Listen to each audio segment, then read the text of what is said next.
Buenas tardes a todos quienes nos acompañan esta tarde. Bienvenidos a la sexta sesión del Seminario Permanente Ambiente y Sociedad, con la temática anual Ambiente, Salud y Sociedad, coordinado por su servidora, la doctora Emilia Lara, el doctor César Padilla y la doctora Ivonne Muñoz.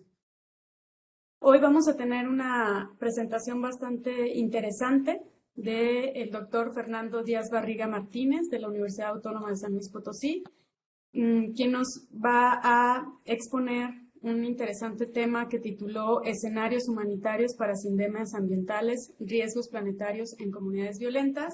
Y pues sin más preámbulo, le doy la palabra a mi compañera Ivonne, quien va a presentarnos al ponente del día de hoy. Buenas tardes. Bueno, el doctor Fernando Díaz Barriga Martínez nos honra hoy con su presencia y me permito compartirles una breve semblanza de su amplia trayectoria. Él es maestro y doctor en biología celular por el Centro de Investigación y de Estudios Avanzados del IPN. Coordina la División de Estudios Superiores para la Paz de la Facultad de Medicina de la Universidad Autónoma de San Luis Potosí y dirige el Centro Colaborador de la Organización Mundial de la Salud para la Evaluación de Riesgos en Salud y Salud Ambiental Infantil. Ha publicado más de 130 artículos en revistas indexadas y cuenta con un índice H38 en Scopus. Respecto a su labor docente, ha dirigido a más de 44 estudiantes de posgrados, la mitad de ellos de nivel doctorado. Su reconocida trayectoria le ha permitido obtener la distinción de nivel 3 en el Sistema Nacional de Investigadores y además pues ha trabajado en distintas entidades del país, así como en diferentes naciones de América Latina y ha colaborado con organismos internacionales como la Organización Mundial de la Salud y la Organización de los Estados Americanos, planteando alternativas para las comunidades contaminadas. Su actual área de interés es la innovación social para comunidades vulnerables afectadas por la sindemia de violencias, amenazas y riesgos planetarios, instrumentando para ello dos nuevos conceptos: los escenarios humanitarios y la salud total. Además de este sólido trabajo de investigación que el doctor Díaz Barriga realiza, es también un fiel comprometido con las causas sociales y enfocado en la aplicación del conocimiento científico para la resolución de problemas cotidianos, lo que lo llevó a fundar el Centro de Apoyo para la Salud Infantil y Tópicos Ambientales, CASITAS, de la Universidad Autónoma de San Luis Potosí, y en 2021 fue reconocido por el Consejo Potosino de Ciencia y Tecnología con el Premio Potosino de Investigación Científica y Tecnológica en la categoría de Ciencias Médicas y de la Salud. Así que, sin más preámbulos, cedo la palabra al doctor Fernando Díaz Barriga, que hoy nos comparte la presentación Escenarios humanitarios para sindemias ambientales, riesgos planetarios en comunidades violentas. Muchas gracias, doctor. Bienvenido. Gracias. Sí ven la pantalla, ¿verdad? Sí, muy bien. Sí. Bueno, bueno, un placer estar con ustedes desde San Luis Potosí. Me encanta esto de lo virtual porque aunque no hay contacto directo, permite una mayor productividad a todos. Bueno, vamos a hablar de este tema de las sindemias ambientales en contextos de violencia. Obvio, primero quiero referirme a las violencias, después a las sindemias y por último a los escenarios humanitarios. ¿Qué pasa con las violencias? Bueno, sí, nosotros sabemos ante todo que si hablamos de violencia, de inmediato nos vamos a pensar que se trata de algo que golpea, algo que lastima, algo que nos afecta físicamente. Y eso pues no es más que la violencia directa. Pero hay otros tres tipos de violencia, de las cuales vamos a hablar ahorita con un poquitito más de detalle, que son la estructural, la cultural y la ambiental. En cuanto a la violencia directa, basta decir que en el índice de paz elaborado por el Instituto de Paz de Suecia, ellos dividen a los países y les dan un valor en cuanto a entre más alto, pues más violento. Entonces ustedes ven aquí que Haití tiene 2.4 en violencia, Ucrania, que está en guerra, pues evidentemente más violencia, y Afganistán es el país más violento del mundo. Bueno, este índice de paz aplicado a México el año pasado, este es el reporte del 2023 para el 2022, califica con los mismos criterios a los estados de México. Y entonces vemos que cuando menos Guanajuato, Baja California, Zacatecas y Colima están peores en violencia o en pérdida de paz que el país más violento del mundo.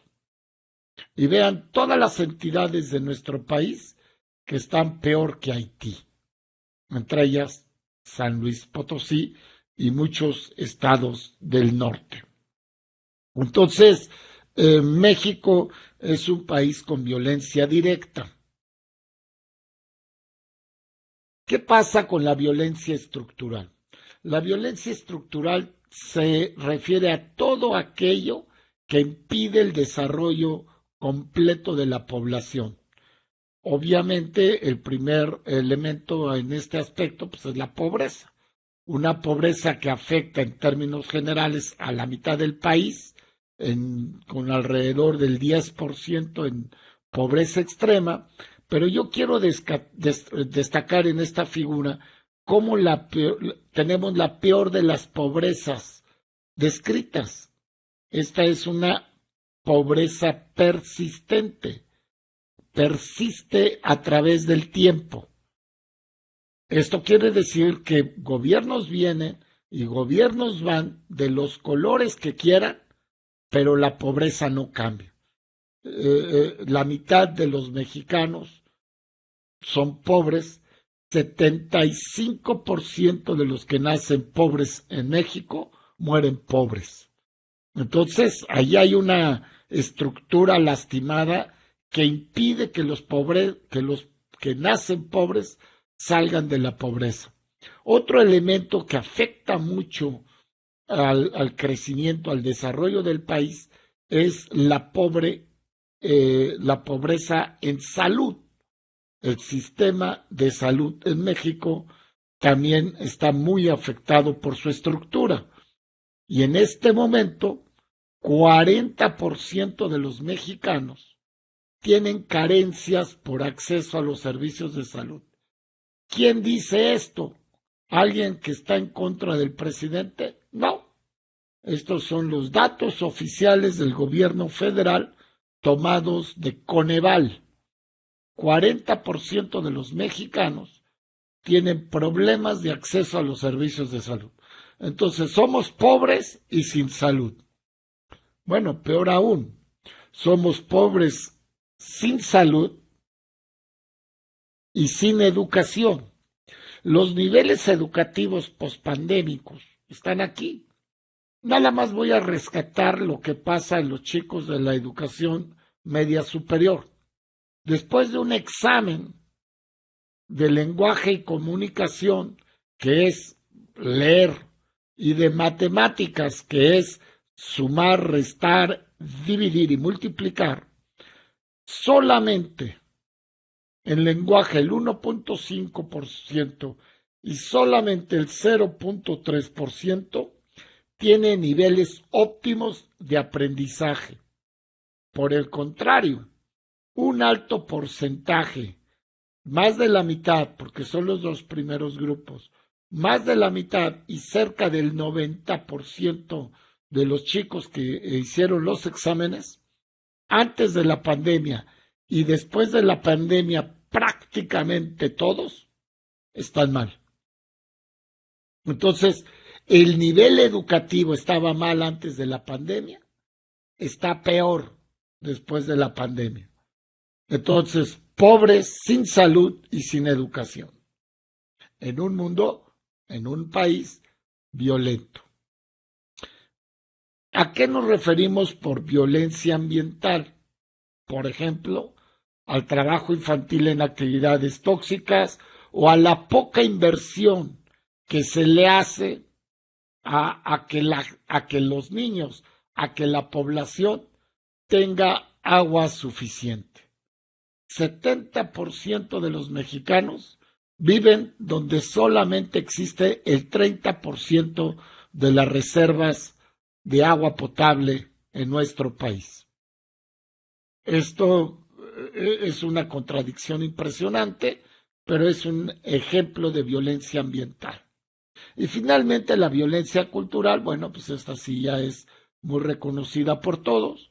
Es muy violento que el hombre se sienta superior a la mujer.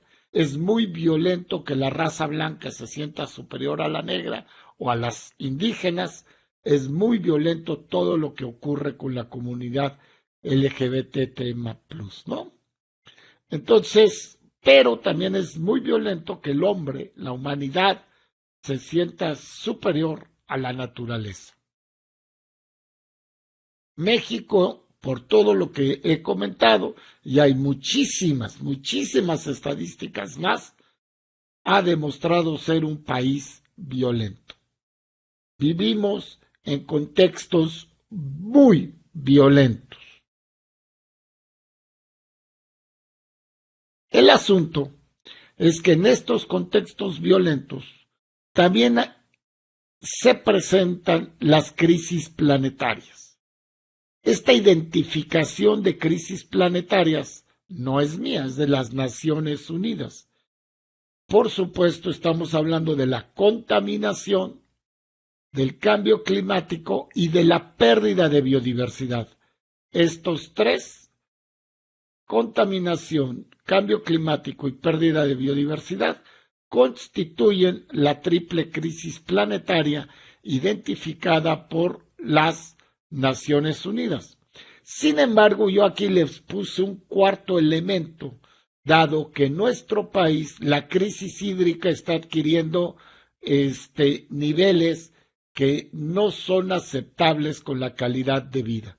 Hay una verdadera un verdadero problema con el agua potable, con el acceso al agua en nuestro país. Cuando se junta todo esto, por ejemplo, el huracán que acaba de ocurrir sobre Guerrero, este es un mapa de pobreza extrema de Guerrero.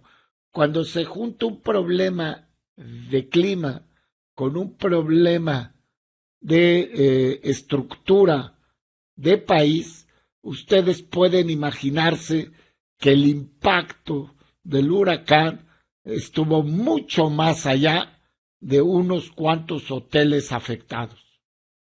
Todo el mundo se jactó de las fotos, todo el mundo publicó las fotos de los hoteles impactados y no hemos visto información suficiente de lo que está ocurriendo verdaderamente a niveles dramáticos en la Sierra de Guerrero, donde vean ustedes el nivel de pobreza extrema. Este es un mapa de pobreza extrema, no de pobreza. ¿Sí? Entonces,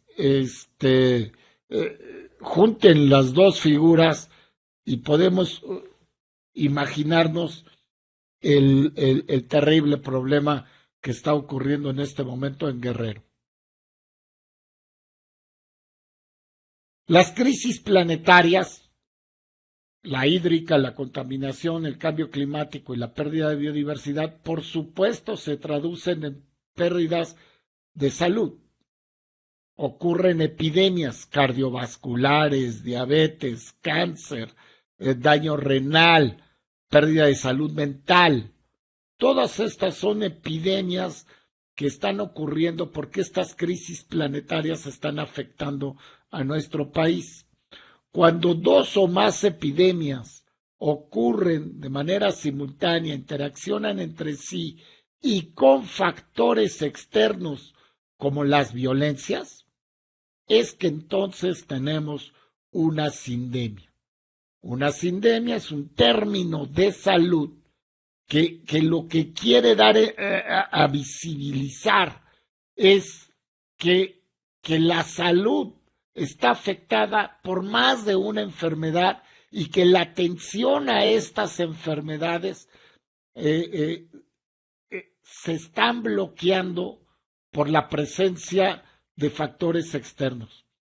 Muchos les gusta hablar de los determinantes sociales.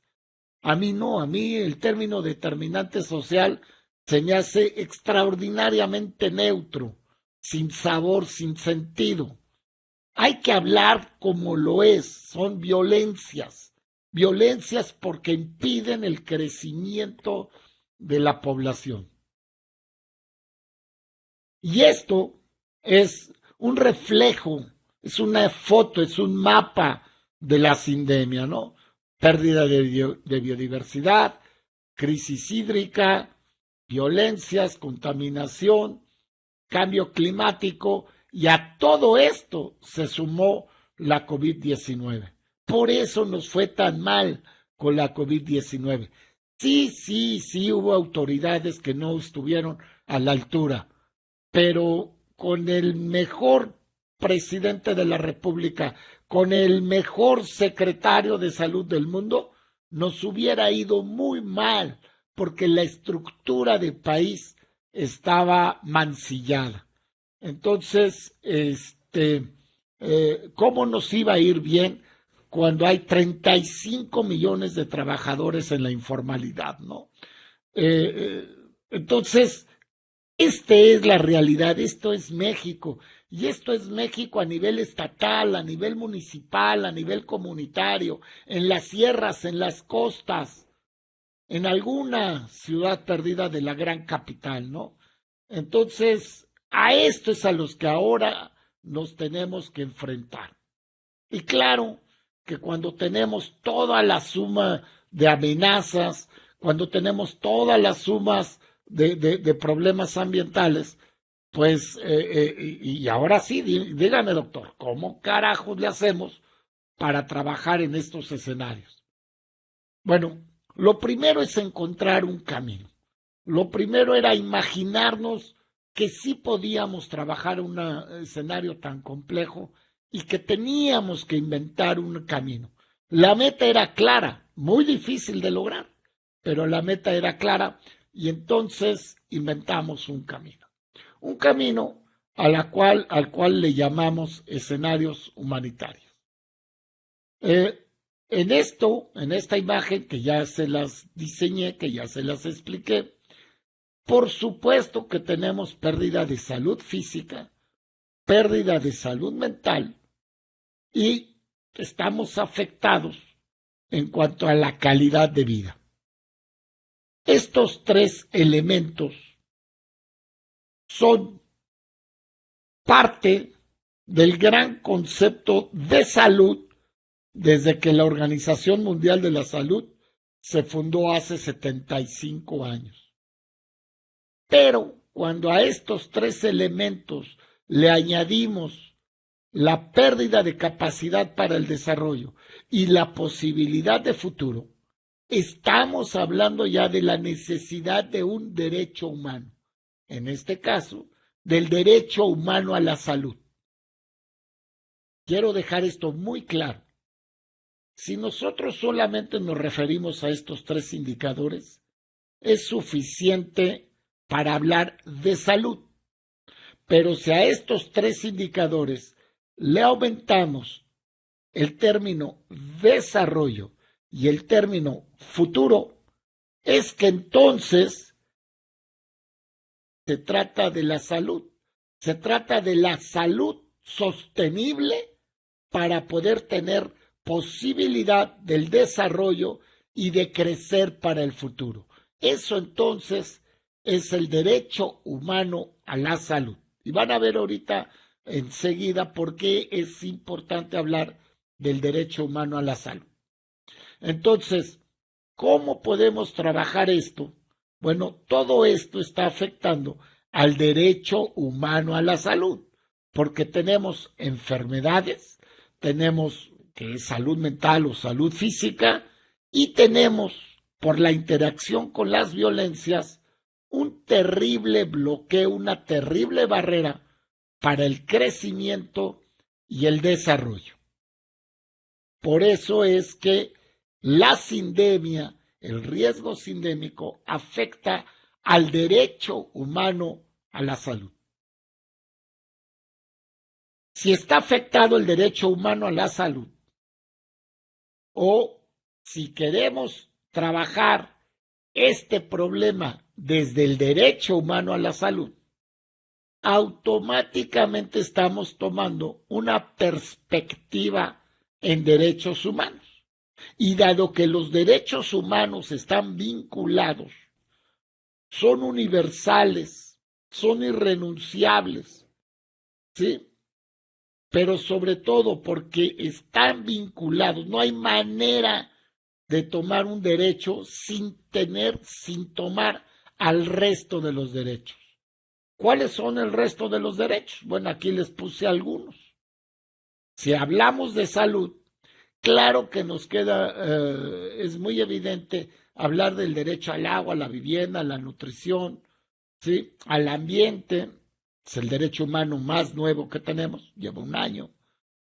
Entonces, pero hay otros que también son importantes para la salud, o la salud es importante para ellos, como el derecho humano a la paz, a la educación, al trabajo decente, ¿sí?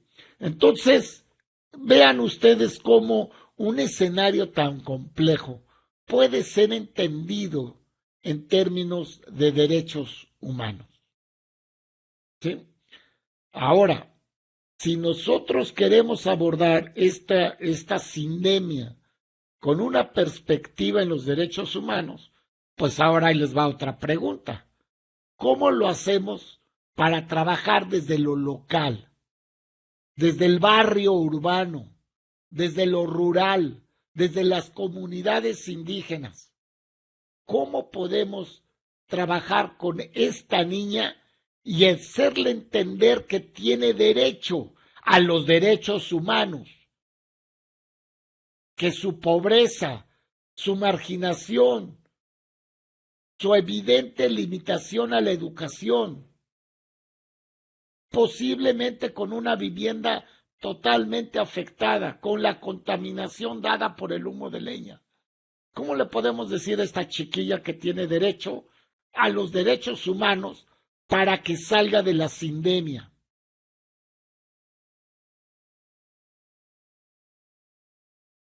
Entonces nosotros dijimos, órale, los escenarios humanitarios es un concepto para crear estructuras y acciones que desde los derechos humanos, comenzando por el derecho humano a la salud, nos dé oportunidad de enfrentar la sindemia y lograr el progreso social y con ello la paz. La paz no solamente es pérdida de violencia directa, es pérdida de violencia directa, estructural, ambiental y cultural. La paz ahora significa otra cosa más allá que ausencia de guerras. Entonces, estos son los escenarios humanitarios para nosotros. Y vean este ejemplo, algo que ustedes lo han de haber escuchado 1,000,000 de veces, pero que no, a lo mejor no se habían parado a pensar en la importancia que tiene para los derechos humanos que un niño tenga diarrea. Si un niño tiene diarrea, obvio que tiene que ir la diarrea. Si no, capaz que se muere. Si este es el mundo medicalizado, con medicamentos y médicos. Pero, si este niño se mantiene en diarrea porque su contexto está enfermo de violencia, de contaminación, entonces este niño sí necesita salud, pero también necesita el derecho humano a la salud, que le permita tener agua, nutrición, ambiente sano y sostenible, educación para saber qué hacer, información evidente, aunque sea niño. Claro que necesita educación e información sobre este tipo de situaciones. Además de, sí, darle agua potable matando los bichos. Entonces yo puedo llegar a la salud y me interesa más llegar al derecho a la salud a través de la interacción de los derechos humanos. Y este escenario de quitarle la diarrea al niño es un escenario que lo podemos enfrentar con un medicamento, pero lo podemos acabar aplicando los derechos humanos.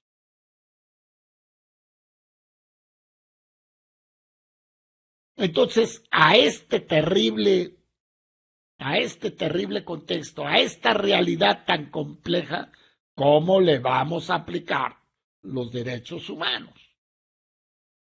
Bueno, muy sencillo. Ante el caos, si yo quiero enfrentarme a todo al mismo tiempo, si yo quiero boxear contra Canelo, pues me va a noquear en el primer round. O sea, no soy tan tonto para subirme a pelear con el Canelo. Si me va a noquear con un golpe en el primer round, bueno, no le duro ni los 3 primeros minutos. A un golpe tengo, y capaz que me mata con un golpe. Entonces, ¿qué hago? Fracciono el caos, lo fracciono.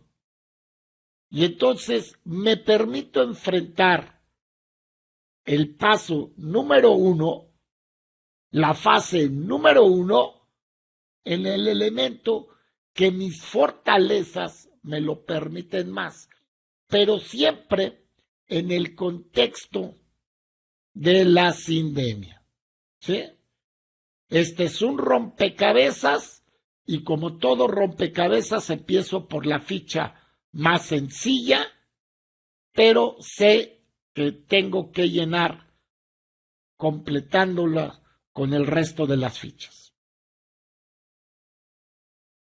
Para llenar este tablero, este rompecabezas, hay un elemento extraordinario que lo diseñó en los años 60 del siglo pasado, para los jovencitos.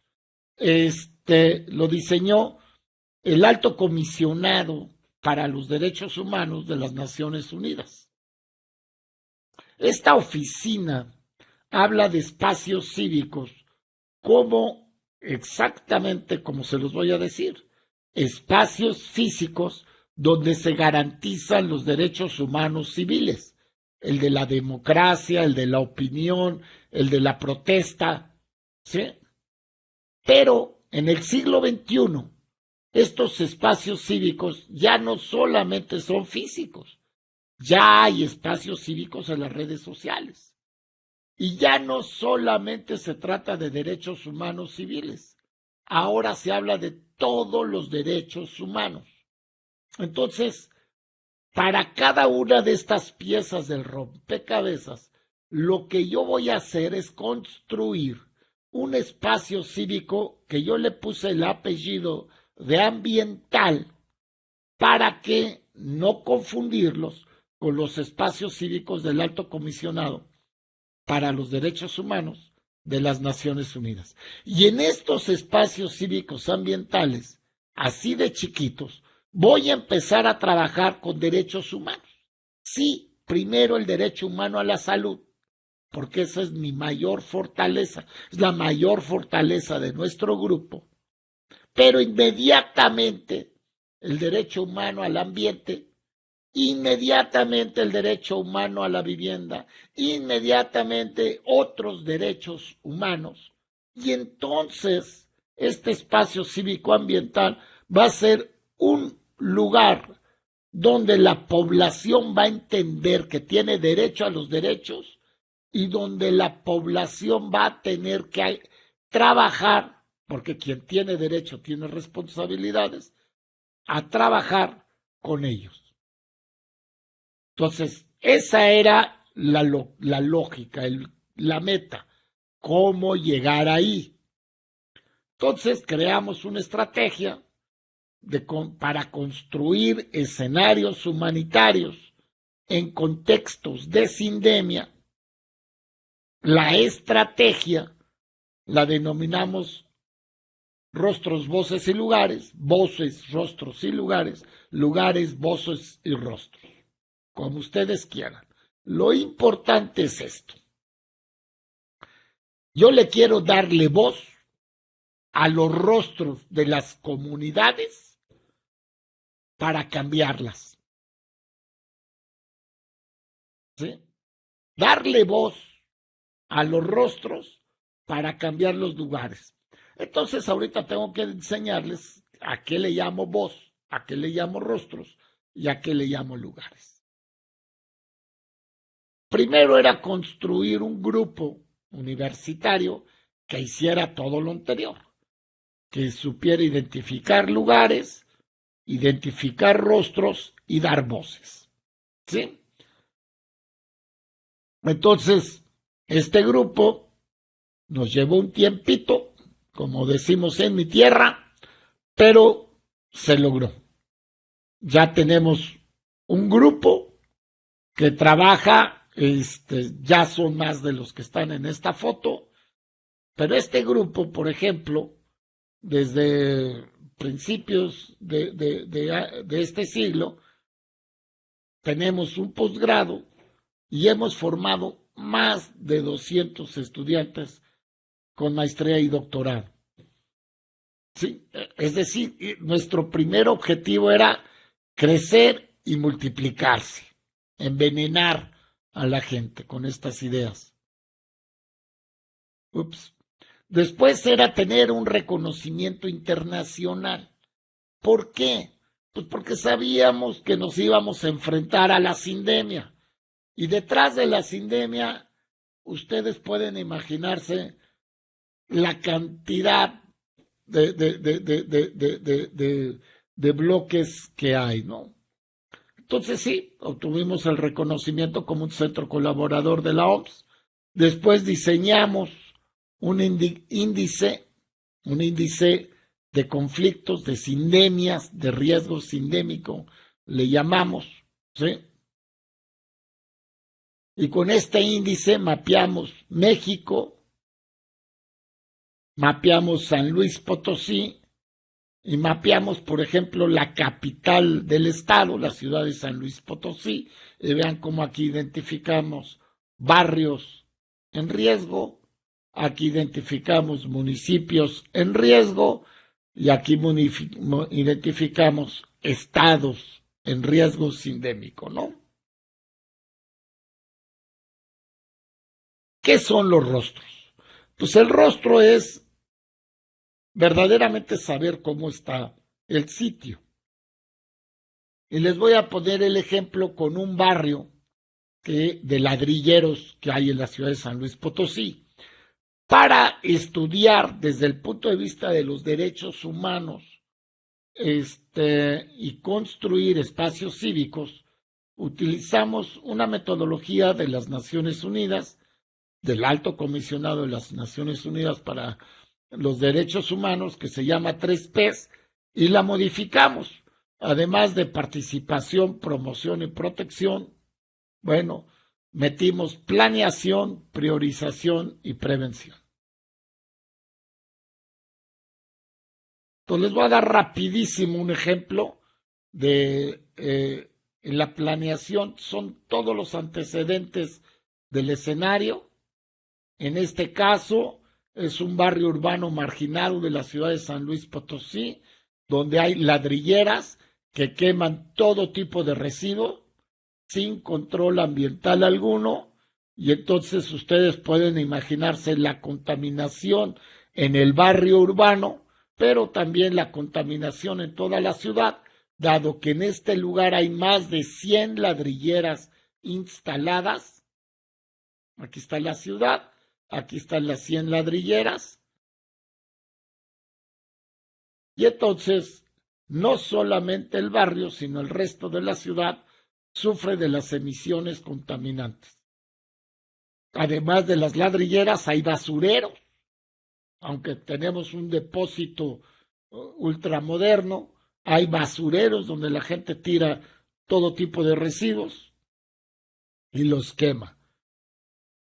Llevábamos 10 años estudiando el sitio, luchando por apagar los hornos de las ladrilleras. Tenemos cuanto estudio ambiental se les imagine, biomarcadores de exposición, inclusive estudios en biota, hasta en ratas, imagínense. Comunicación de riesgo, efectos en salud.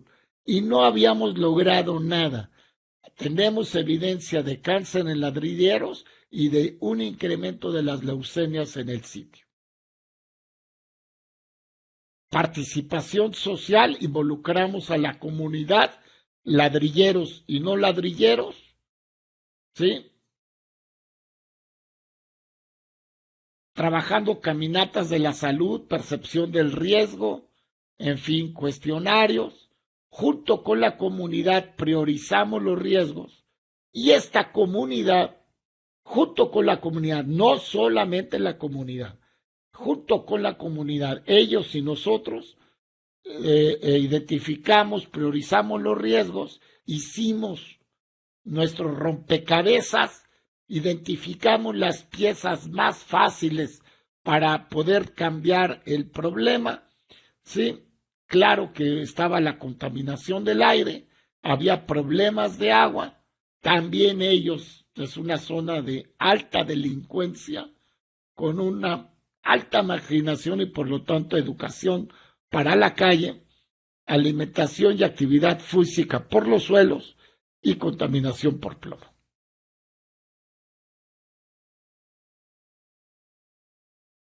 ¿Cuáles son las medidas locales? Es qué puede hacer la comunidad para enfrentar el problema y entonces buscamos crear espacios cívicos ambientales que nos permitieran ir encerrando a todos los problemas y cambiando a la comunidad.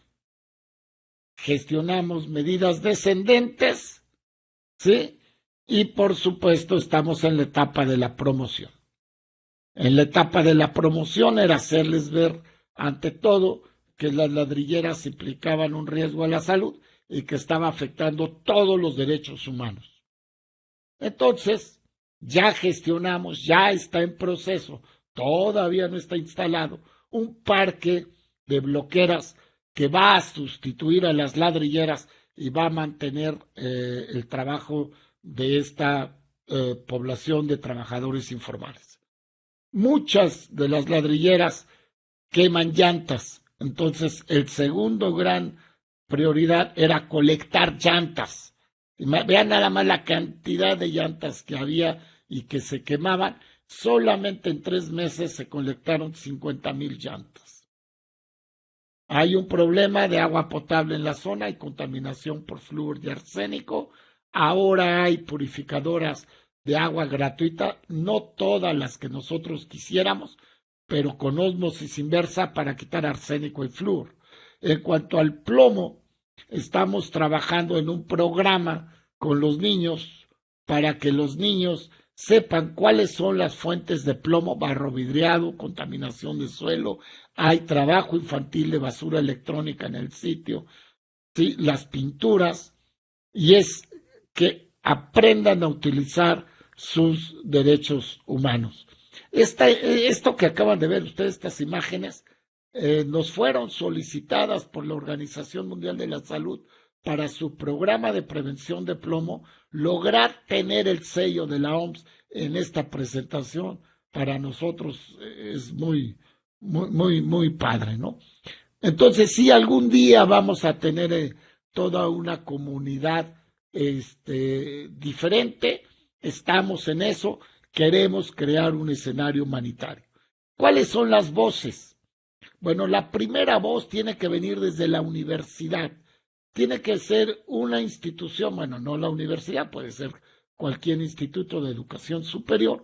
Tienen que tener compromiso social, tiene que haber conocimiento. Ya tenemos grupos de agua que se han enfrentado con Monterrey, con Nuevo León, pero sobre todo con la ciudad de Monterrey por el agua, porque se la querían llevar el agua de la Huasteca. Y esto ya ha sido autorizado, ya es un programa de la universidad. La universidad ya tiene un programa de paz totalmente comprometido con la vulnerabilidad, en lo cual se trata de crear nuevos programas académicos, ¿sí? Nuevas formas de imaginarse la docencia a nivel licenciatura, de imaginarse la participación de investigadores de posgrado, que no sea solamente importante la tesis de doctorado, sino que haya un plus, ¿sí? Y que esto sirva para educar a la comunidad, para crear talento local capaz de hacer ciencia comunitaria, ¿sí? Ciencia de barrio, ciencia local. Y esto, por ejemplo, es nuestro programa de mujeres indígenas, que ya tenemos 40 mujeres con maestría y que varias de esas ya regresaron a sus comunidades a trabajar los temas para los cuales fueron preparadas, ¿no? Tenemos colaboratorios que, como su nombre lo indica, sirven para colaborar con las comunidades, en este caso con los ladrilleros, y una nueva forma de imaginarse la medicina con un sistema sindémico, un sistema de salud sindémica. Sí, sí y sí quiero que sean los mejores especialistas del mundo, pero que trabajen con nosotros. Y aquí ustedes hay neumólogos, cardiólogos, nefrólogos, psiquiatras, ¿sí? Toxicólogos, epidemiólogos, virólogos, en fin, trabajando y nos echan la mano, nos ayudan. La salud total es trabajar con los derechos humanos y los derechos de la naturaleza. Entonces, hasta aquí llegan,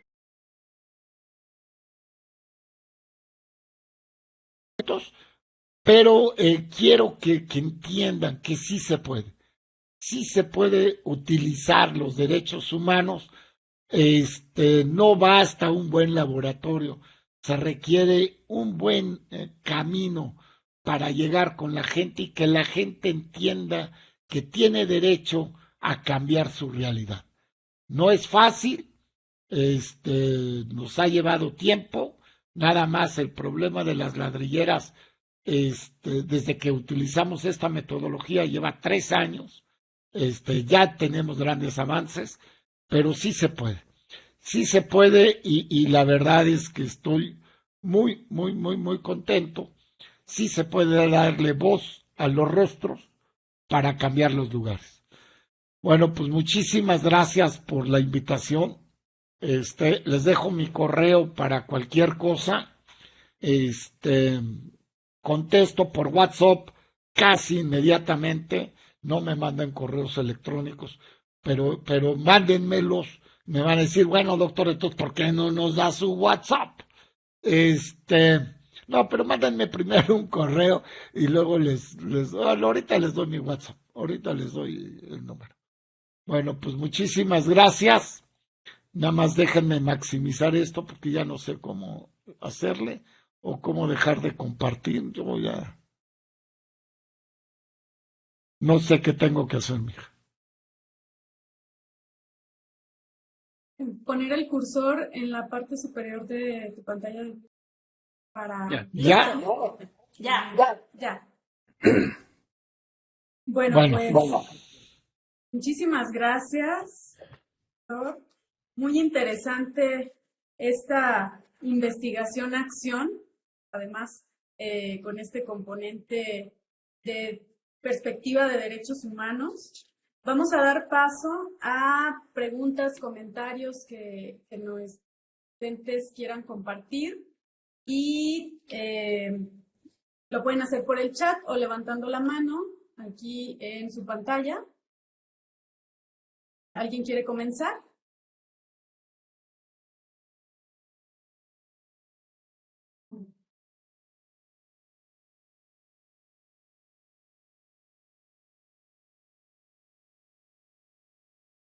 Pueden también escribirle en el chat. Bueno, en lo que se van animando, puedo ir comenzando con una... Además de felicitarlo, doctor, a mí me interesaría, como antropóloga que soy, conocer cuáles han sido los principales retos con la gente al plantear un cambio de lugar que además es un oficio. En este caso, las ladrilleras es una actividad que, como usted dice, la pobreza persiste y se ha ido heredando también ya por generación. Hay hay dos elementos que nos ayudaron muchísimo, ¿no? Uno, Y se ha ido heredando también ya. ¿no? Una es que fue increíble, que se me ocurrió así de estar hablando con ellos. Y yo les dije, bueno, desde el punto de vista de los derechos humanos, ustedes están afectando su propio derecho humano a la salud. Y es irrenunciable, el derecho humano es irrenunciable. Y ustedes, por trabajar como trabajan, se están afectando a sí mismos, y eso, bueno, a la larga va a tener un problema con su familia, y después, bueno, esto va de generación en generación. Y enseguida les pregunté, ¿les gustaría que sus hijos fueran ladrilleros? O si tuvieran la alternativa de la educación superior, ¿qué camino escogerían para ellos? Y por supuesto que fue unánime. Dijeron, sí, órale, le entramos a esto, pero ¿qué va a pasar con nosotros? Y ahí fue donde fuimos construyendo el camino juntos de las bloqueras, porque estamos hablando de personas que tienen arriba de 45, 50 años, que ya no es tan fácil que las contraten, por ejemplo, en una empresa, pero, y además lo único que saben es manejar el barro, ¿no? El material. Entonces, sí, al principio hubo rechazo, pero conforme fuimos hablando y junto con ellos construir las alternativas y ante la evidencia del problema, bueno, pues no fue, ¿no? Ahora, por el otro lado teníamos a las familias que no eran ladrilleras y que estaban recibiendo ningún beneficio y todos los impactos. Entonces era un conflicto social terrible, ¿no? Que eso sí lo hemos logrado parar un poco, pero que siempre hay que tenerlo en contexto, ¿no? Todo el mundo tiene derechos, los derechos de los trabajadores y los del derecho de los que no son trabajadores de ladrillo, ¿no? Pero ha sido una experiencia fenomenal. Estuvimos 12 años peleándonos con pruebas de laboratorio y no avanzamos un paso.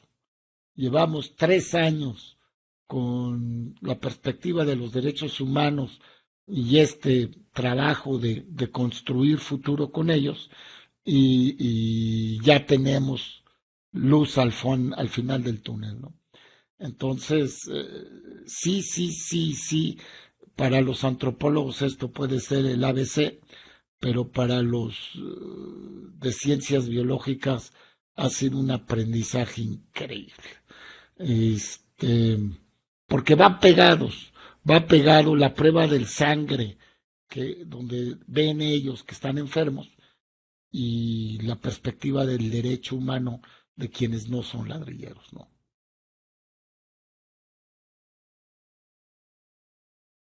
Gracias. ¿Alguien más quiere hacer algún comentario o pregunta? ¿Está abierto el micrófono?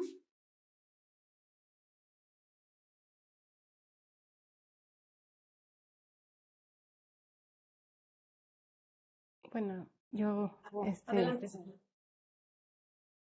muy interesante, doctor, su presentación y deja al final, pues, cierta esperanza ante un escenario que pinta con mucha claridad y que es bastante, retador, por no decir desolador.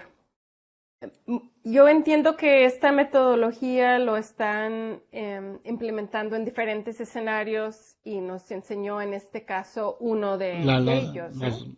Sí.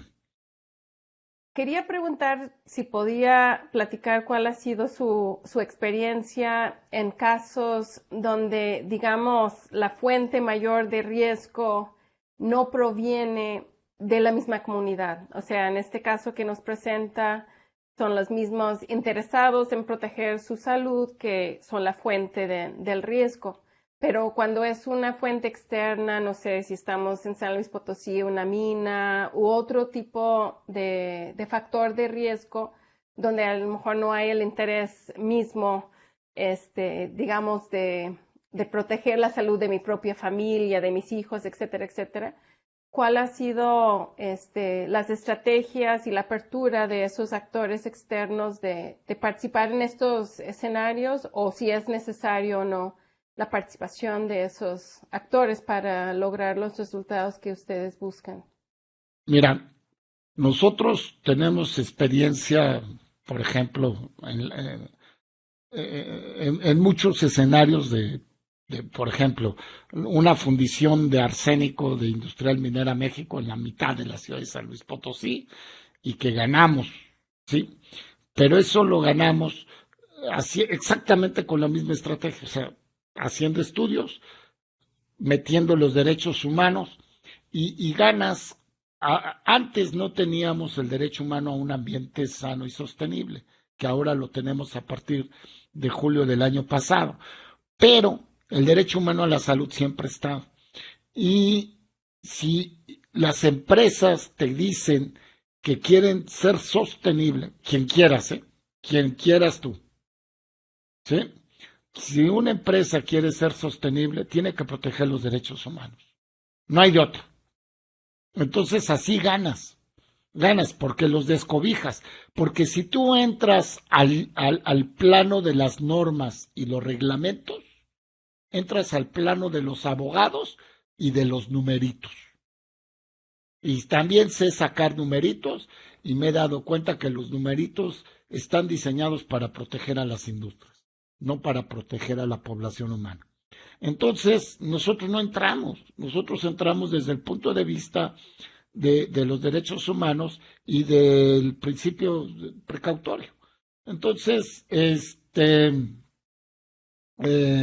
y créeme que les cambia el rostro a las industrias, ¿no? La semana pasada estuve en Colombia porque están cerrando una mina, la mina más grande de carbono, de carbón de América Latina, que es una mina que tiene denuncias de derechos humanos ante el alto comisionado de los derechos humanos. Pero yo fui invitado por una universidad local para ver qué podíamos trabajar. Y estando, porque yo les dije, yo quiero hablar con la población y con la empresa. Yo quiero hablar con todos los involucrados. Porque ¿quién tiene que pagar todas estas estrategias? Pues ¿quién contaminó? En este caso, la empresa minera, que es una de las más importantes del mundo, que es un conglomerado de suizos y australianos. Y les dije exactamente en su cara lo que les estoy diciendo a ustedes. No hay manera que no se protejan los derechos humanos. Entonces, no se trata de que yo contamino poquito y cumplo con la norma. No, se trata de que tú contaminas en un escenario de cambio climático y que entonces la gente no tiene agua. Y entonces, ni modo, te tocó trabajar en un ambiente de pobreza y yo no te puedo escoger, porque claro que tendría que haber regulaciones para escenarios de pobreza, porque los humanos en esos contextos están más afectados. Y entonces dijeron, no, yo nada más me hago responsable de lo mío. Pues no se puede, no hay manera. Y la metodología que va a salir es una metodología con perspectiva en los derechos humanos. Y estarán furiosos, pero sí se puede, sí se puede. ¿Qué pasó en Guerrero? En Guerrero todo el mundo preocupado por los hoteles, y no se preocupó que en la Sierra de Guerrero hay minas que se deslavaron, ¿sí? Y nadie habla de eso en las noticias. Los jales de minas grandísimos que había en la Sierra de Guerrero ya no están, se fueron por los ríos, como el río Sonora. ¿Y quién carajos está hablando de eso ahorita? Ah, claro, ¿a quién? Eso no es noticia, eso no es fotografía. La fotografía está en los hoteles. Los hoteles estaban asegurados, son de empresas que tienen dinero. Las zonas mineras, y claro que hablamos inmediatamente con unos empresarios mineros que conocíamos y les dijimos, no hay manera, no hay forma de que no se haga un estudio ahí. Y los chavos dijeron, bueno, pero no, o sea, y ya hablamos, ya hablé con CONACYT, con la gente que puede aportar ahorita dinero, y que esto va mucho más allá de la costera de Acapulco, ¿no? Y así es hacerle ver, además con las empresas, tenemos a nuestro favor todo lo de los acuerdos de Escazú, tenemos a nuestro favor los acuerdos de Ecuador, o sea, hay muchos instrumentos eh, mundiales del Banco Mundial a nuestro favor de trabajar a través de los derechos humanos, ¿no? Esta metodología de los derechos humanos, que todavía no está acabada, como a lo mejor lo pueden haber visto, la estamos trabajando junto con la Organización Mundial de la Salud. La queremos hacer la alternativa ante la crisis planetaria, porque ¿cómo vamos a conjuntar cambio climático, contaminación y una mina que te da fuentes de empleo? ¿Cómo vamos a juntar cambio climático, contaminación, pérdida de agua y una termoeléctrica en una comunidad indígena con pobreza y sin maestros? Eso es lo que estamos atacando y bueno, vamos a ver cómo nos va, pero de que está divertido porque pisas callos, ¿no? Gracias, doctor. Tenemos otra pregunta desde YouTube. ¿Cómo han aceptado los ladrilleros la transición con bloqueras? Y en estos sitios con riesgos endémicos, ¿cómo han actuado en materia de salud mental? Las dos son preguntas nada sencillitas, pero bueno. El tema de los ladrilleros, sí, claro que al principio era yo soy ladrillero y te friegas, ¿no? Yo tengo derecho a trabajar y yo les decía, pero ¿cómo se compagina esto de derecho a trabajar y el derecho a contaminar también lo tienes? Y el derecho a enfermar a otras personas también lo tienes. Entonces, cuando entendieron el concepto, es que es increíble. La gente cree que el ciudadano de la calle entiende de derechos humanos. El derecho humano que se entiende es el derecho humano civil, es el derecho a que no me afecten, a que no me peguen, a que la mujer es igual que el hombre. Sí, esos son derechos humanos muy importantes, pero son los que se llevan todo el pastel. Ya no entiende tanto la gente que tan importante es eso como el derecho humano a la salud, que la salud no es una cortesía del Estado, es un derecho humano nuestro. Entonces, cuando los ladrilleros entendieron ese concepto de que, híjole, cómo enfrentar mis derechos humanos con otros derechos humanos, fue cuando empezaron a buscar alternativas y encontramos ellos junto con nosotros, pero en ese orden, ellos junto con nosotros, encontramos el de las bloqueras, ¿no? Porque era lo que sabían hacer. Tampoco los voy a poner a hacer física nuclear, ¿no? Entonces, eso no fue fácil, pero se ha logrado. Y por el otro lado, salud mental. Bueno, este es un gran reto. Tenemos un programa que tenemos psicólogos en el grupo. Encontramos angustia, encontramos desesperación, encontramos un poquito de tristeza que no hay que confundir con otras enfermedades de salud mental, pero sobre todo causados por la impotencia al futuro.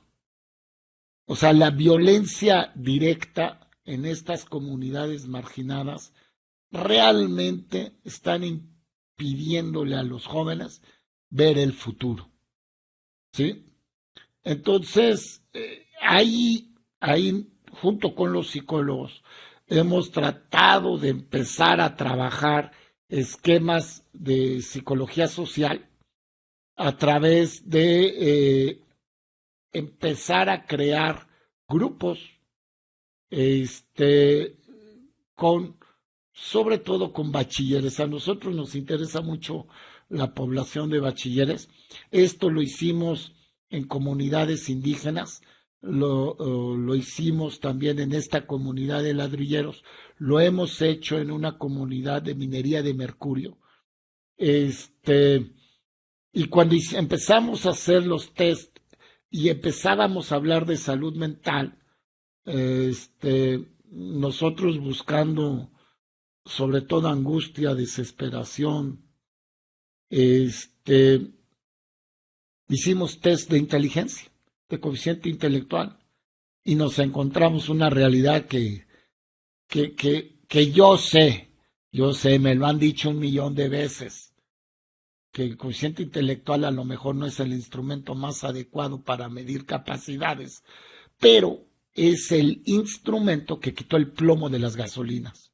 Es el instrumento que nos está ayudando a quitar el flúor de las aguas contaminadas. ¿Sí? Bueno, con ese instrumento, que ustedes saben que lo normal es 90 puntos, nosotros tenemos comunidades donde el 80% de los niños tienen coeficientes intelectuales menores de 75 puntos. Bueno, ese es todo un tema, ahora, para nosotros. Podrán no estar de acuerdo conmigo, sí, pero es todo un tema. Hemos diseñado un programa que se llama PIDE, Protección del Intelecto Basado en Evidencia. O sea, queremos llegar con la evidencia a cada comunidad, decir, los niños tienen problemas de educación, porque yo creo que por ahí va el problema, porque son niños que requieren una mayor atención, y con el sistema educativo que tenemos, que anda por los suelos, anda por el sótano, y después no nos explicamos nada, ¿no? Y por el otro lado, contamos con un centro de información y atención toxicológica, con médicos especialistas en el Hospital Central, y el índice de suicidios es impresionante. La depresión está matando a muchos jóvenes, ¿no? Y todo eso es futuro. Entonces estamos hablando mucho, estamos hablando en redes sociales, en periódicos, sobre todos estos elementos que afectan la salud mental, ¿no? Y sí, por eso estamos llenos de psicólogos y en el hospital de psiquiatras, ¿no? Sí tenemos un programa, interesante de salud mental, porque le afecta mucho, para empezar, a nuestros estudiantes directos.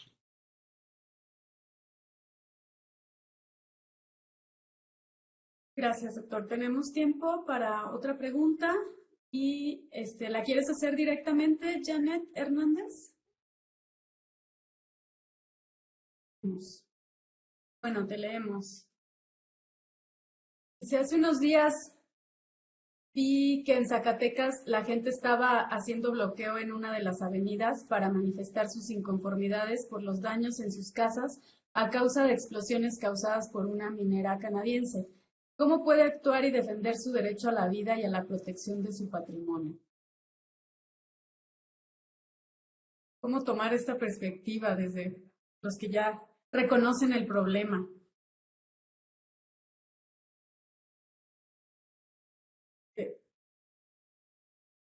Se nos desconectó el doctor.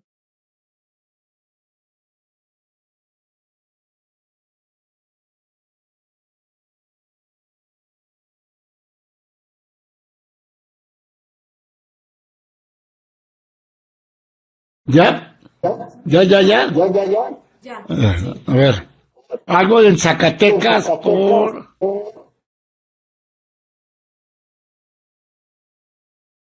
¿Ya? ¿Ahora sí me escuchas? Sí. A ver. Sí, por favor, sí. Sí.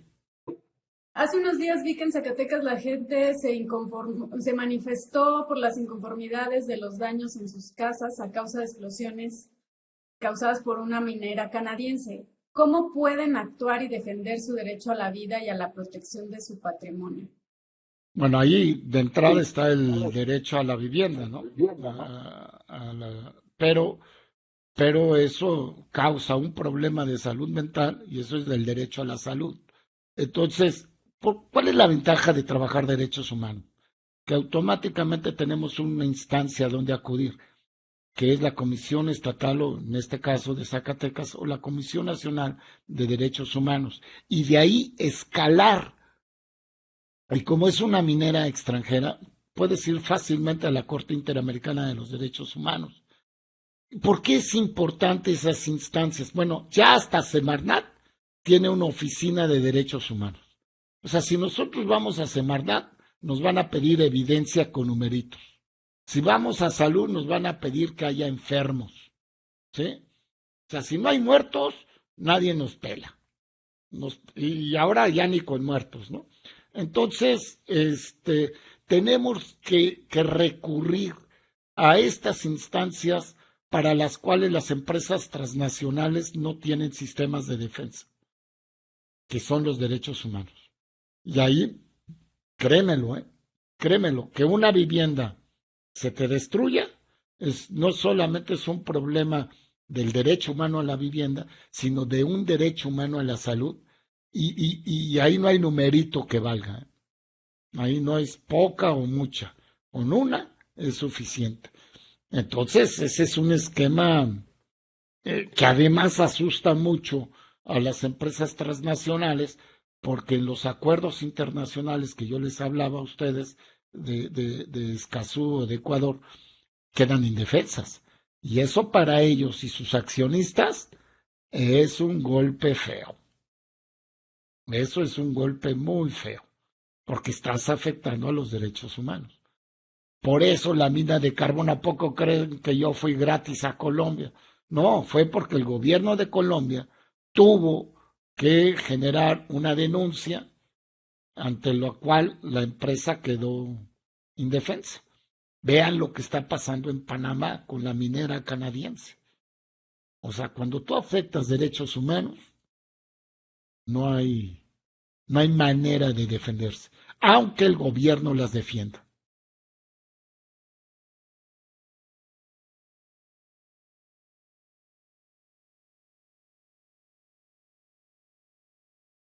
Gracias, doctor.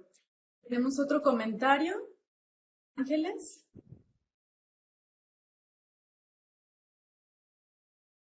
Bueno, Ángeles dice que muy interesante, doctor Díaz, integrar derechos humanos con el contexto. Es complejo, pero indispensable. Enhorabuena. Bueno, muchísimas gracias. Bueno, si no hay otra pregunta, comentario. César, ¿querías decir algo? Bueno, pues yo también resaltar la importancia de esta perspectiva de derechos humanos. A nosotros, en el caso de los niños que orinan pesticidas y la primera recomendación de la Comisión Estatal de Derechos Humanos para preservar este derecho al medio ambiente sano, nos fue de gran ayuda para articular actores responsables. Claro.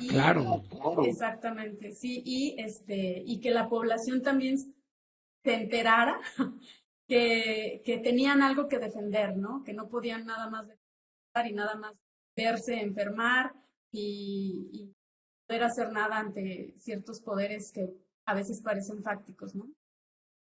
Correcto. Bastante útil esta perspectiva de derechos humanos para la acción, ¿no? En conjunto con la investigación. Pues me uno a las felicitaciones de los asistentes y bueno, vamos a dar paso a mi compañero César para la entrega de su constancia. Muchísimas gracias, doctor. Gracias a ustedes por la invitación. Bueno, a mí ya nada más me resta también extender mi reconocimiento, una perspectiva muy interesante, con ejemplos concretos, en donde se ve la aplicación de esta perspectiva que me parece que debería o pudiera ser adoptada por otros grupos de investigación. Y bueno, eso es algo que nos motiva a nosotros también y le agradecemos mucho por haber aceptado presentar en nuestro seminario. Y bueno, queríamos entregarle de manera que sea virtual una constancia por su participación en nuestro seminario, firmada por la doctora María Magdalena Villarreal Martínez, la directora regional de CIESAS. Pero bueno, se la No te enviaremos preocupes, hombre, sí. por correo. Pues no nos queda más que agradecer también a todos los que nos acompañaron a través de Blue Jeans y a través de YouTube Live. Y agradecer también una vez más al doctor Fernando Díaz Barriga. Muchas gracias a todos. Gracias. Hasta luego.